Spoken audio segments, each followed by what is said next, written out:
Hi, welcome to Joy in Our Town. My name is Michelle Medlock Adams, and I'll be your host today. You know, Psalms 86:15 tells us that God is a God of compassion and mercy. Isn't that good news today? We all could use some of that, right? You know, we also need to extend that same compassion and mercy to those in our lives, both immediate families and extended friends and family. And you know, there's something we're going to talk about today that's quite important.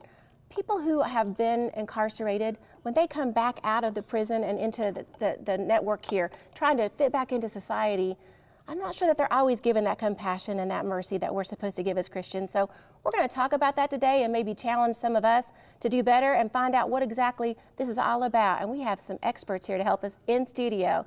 We are so thankful to have y'all here. We've got Mr. Philip Moore, is this correct? Yes. Thank you so much. And Pastor Eugene Potter. Yes. And you guys are with the New Life Development Ministries here in Indianapolis? Yes, ma'am. That has a history in Baltimore and back here. It's how many years old now? 27 years. 27 years. Yes. Talk to me a little bit about this ministry and what exactly you do.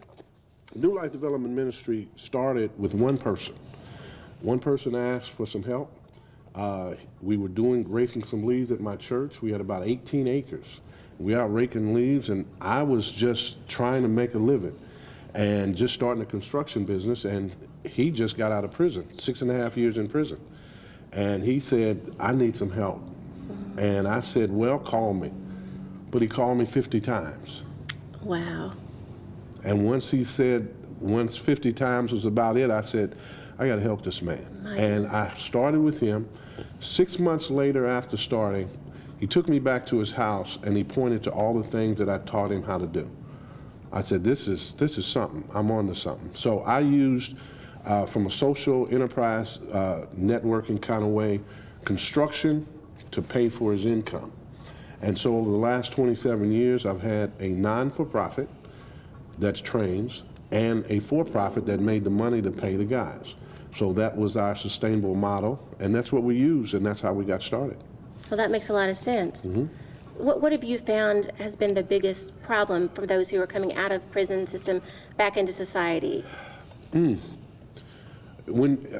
me use this, an ecosystem. When you have a good ecosystem, everything mashes together and works together in an orchestra kind of way, and it just is perfect. Right.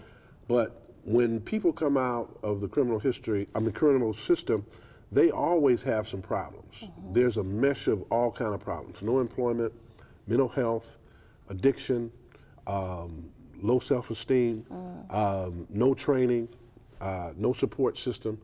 You have to get in there and kind of figure out which way you got to go to help this and make this work and make transition back into the communities really good. So that's the challenge of reentry, and that's the challenge of how do you get people to be successful when they sometimes have no support system, no income, no previous training, no work employment history, having mental illness. Right. So you've got to go and do a good assessment of who you have and then start trying to surround them with services based on where their needs are. Well, that's interesting because as I was reading statistics about this, I know that statistics aren't great. Sometimes quite a few go back into prison within 5 years, but that makes sense. If they're having trouble with all these other areas, then we're not setting them up for success when they enter back into society. Is this correct? That's right. And many times the family relationships have been severed or extremely strained, so right. You don't have that right. the support system. So. Right. Well, it's interesting because that is exactly how we should try to go in. My wife's been a teacher for 42 years, and she has all kinds of children, and she is a tremendous teacher. But she has to evaluate and assess those children and then give them exactly what they need for success. And that's exactly what we have to do in the reentry initiative. And if we don't do that, we won't get maximized success. That's a good model. This model's worked for you, hasn't it? Yes. Tell me a little bit about your story and how you've come up alongside him. I found myself on the wrong side of the legal system. And one day I had to make some choices and some decisions about my future. Riding in my car, and for some odd reason, I'm listening to the radio, Christian radio, and I heard Reverend Potter on the radio show talking about his program. And I says to myself, man, if he can do 50% of what he says he can do, then that's the place I need to be. And that same day, I drove down to the building and was able to get a number to call and talk to him directly. And the rest is kind of history from there. And that was 6 or 7 or 8 years That ago? was approximately 8 years ago. I mean, look at that. So, Yeah. and now you're helping others make that same reentry. Yeah, I've got the same passion to come alongside and work with him to teach others the principles that he taught me. I love that. Giving back once you figure it out. Absolutely. That's good. Absolutely. Let me share one thought.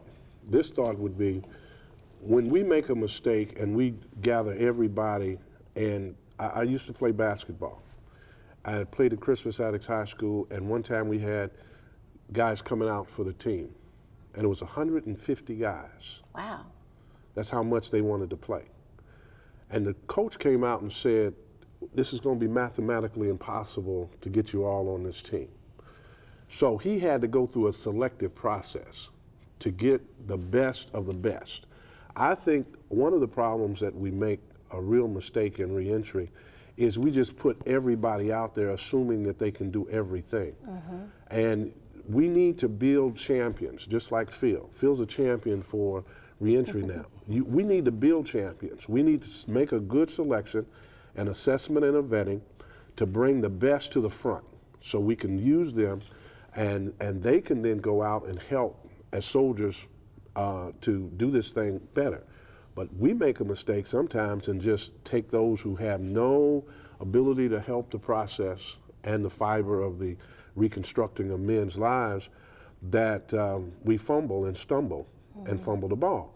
And so I would suggest to those who want to be providers and helpers, you first get a good assessment of who you have, and then use those people and then pour into them.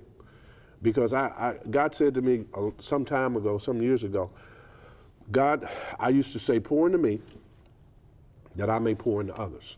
And if they have that mental thought process and spiritual thought process, they'll be successful.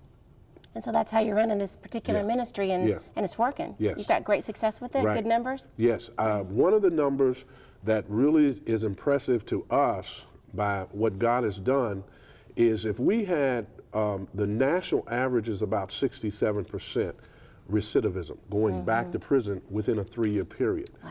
Our national average is about 17%. Oh my, Yeah. So great. It works. Yeah, it works. You go to the store, right? And you're looking at apples.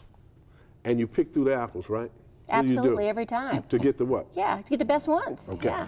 But why just, and then you can do the apples, you can still use those other apples, but you can only use part of them. You can't use the whole one. That's true. Because some of them are damaged.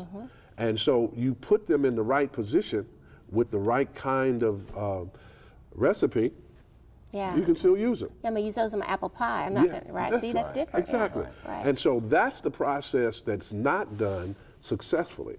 And when you do it, I think you have a lot of success. So over the last 27 years, we've had a recidivism rate anywhere between 15 and 17%. That's amazing. Yeah. Well, how can people get involved if they say, oh my, this is definitely a passion I would like to be a part of? There's lots of places you can volunteer and things. Is this something that? Yes. Okay, how, Yes. well, how can they get in touch? Okay, you can call us at 317-921-5433. Okay. I'll put that on the 921 screen. LIFE, L-I-F-E. Oh, that's good. Remember that. 921 Life. LIFE. That makes sense. He did that. That's how you found. No, he put that together. Oh, you put the number together. That was smart. That's good. People will remember that. Yeah. Is there also a website where they can go learn about? Yes. Okay. NLDM Okay. Indy.org. All right. Yeah. So y'all go there if you're interested. Right. And what kind of volunteerism can people be a part of? I'm going to tell. I want to be specific in the volunteering piece. We have a lot of people that have literacy issues. We would love to have some great retired teachers. Oh, wonderful. We have some folk from an accounting standpoint. We would love some accountants to help us put our books together and make things right. We'd love some retired carpenters, tradesmen, the baby boomers that are sitting down and watching TV. We'd love to have you. And then we'd love to have men. 99% of who we serve is men. We would love to have successful people that have come in, like Phil, through the reentry process and now want to give back. That's great. We would love those persons and those who have Christian backgrounds in teaching, pastors that have a passion, we would love them. So that, from a volunteer standpoint, That's who you're after. That's who we'd like to have.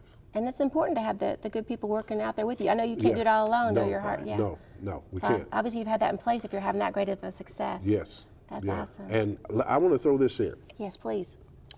One of the things is sustainability.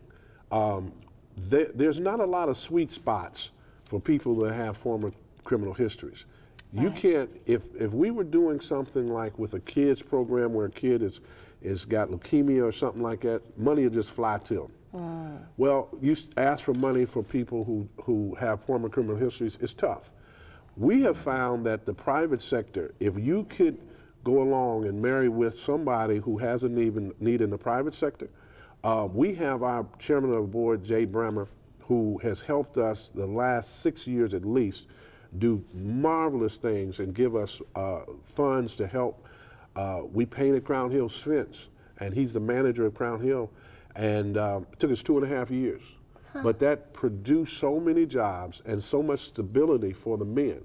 We need to partner with others who have great needs. And if we could partner, they could get the benefit of our labor.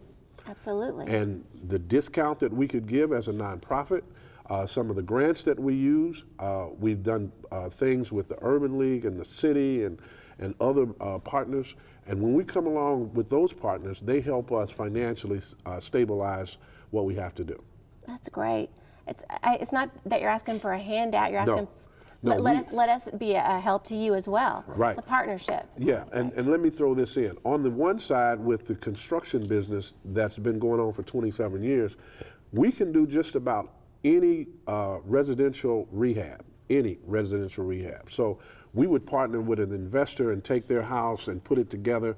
We're training the men at that point, and at that training point, they're getting paid. We're paying our bills, and that investor is getting a house that's put together. And we've done that over the years as well. So if we use the right partnerships, sustainability and 27 years is a quick time. And y'all, I hope that you'll also be the hands and feet of Jesus Day in your own community. Thank you for joining us. We'll see you next time.